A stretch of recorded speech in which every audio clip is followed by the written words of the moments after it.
ಪ್ರೀತಿ. ಅದಕ್ಕೆ ರಾಧನಿಗೆ ಭಾಳ ಪ್ರೀತಿ. ನಾನು ಅದು ಉತ್ತರ ಭಾರತದಲ್ಲಿ ಹೋಗಿದ್ದೀವಿ. ಮಥುರದಲ್ಲಿ ಕೃಷ್ಣನಿಗೆ ಕೃಷ್ಣ ಕೃಷ್ಣ ಅಂಬಲ್ಲ. ನಮ್ದೇವಿ ಇಲ್ಲಿ ಕೃಷ್ಣ ಕೃಷ್ಣನೇ ಅಂಬಲಿಲ್ಲಪ್ಪ ಅಂತ ನಾವು ಅಂದ್ವಿ. ನಮ್ದೇ ಹಿಂದಿಯಲ್ಲಿ ಒಂದೇ क्यों बाबा इधर कृष्ण बोल के याद नहीं करता लोग. भगवान कृष्ण तो मूर्ति है, भगवान का जन्मभूमि है. अल्लाह मथुर की जन्मभूमि कहते हैं. नहीं बाबा, यहाँ पर भगवान कृष्ण को हम राधा राधा बोल के पुकारते हैं.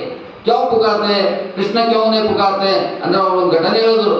ಏನಂತಾರೆ, भगवान को सबसे प्यारे कौन सा नाम था ಇವತ್ತು? राधा.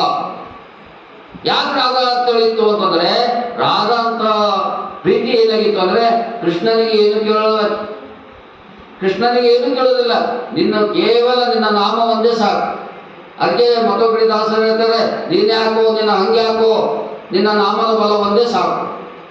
ನೀನೇ ಹಾಕೋ ನಿನ್ನ ಹಂಗೆ ಹಾಕೋ, ನಿನ್ನ ನಾಮದ ಬಲ ಒಂದೇ ಸಾಕು. ನನಗೆ ರೂಪಾಯಿ ಬೇಡ, ಯಾವುದು ಬೇಡ, ಯಾವುದು ಬೇಡ, ಕೇವಲ ನಿನ್ನ ನೆನೆಸುವಂತ ನಾಮದ ಒಂದು ಶಕ್ತಿ ಮಾತ್ರ ನನಗೆ ಕೊಡು ಸಾಕು, ಈ ಭೂಮಿ ಮೇಲೆ ಬಂದಿದೆ ಅಂತ.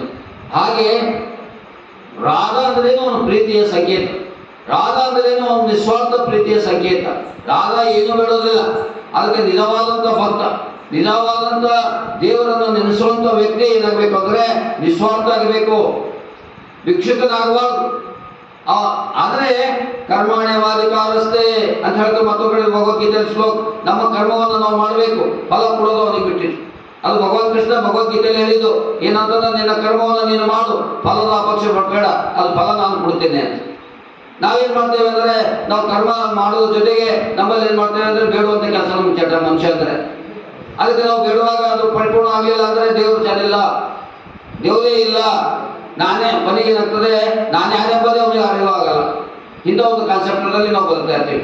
ಅದಕ್ಕೆ ಹೇಳ್ತೇನೆ, ಸಾರ ಸಜ್ಜನರ ಸಂಘ, ಸಂಘವನ್ನು ನಾವು ಆಧ್ಯಾತ್ಮಿಕ ಸಂಘ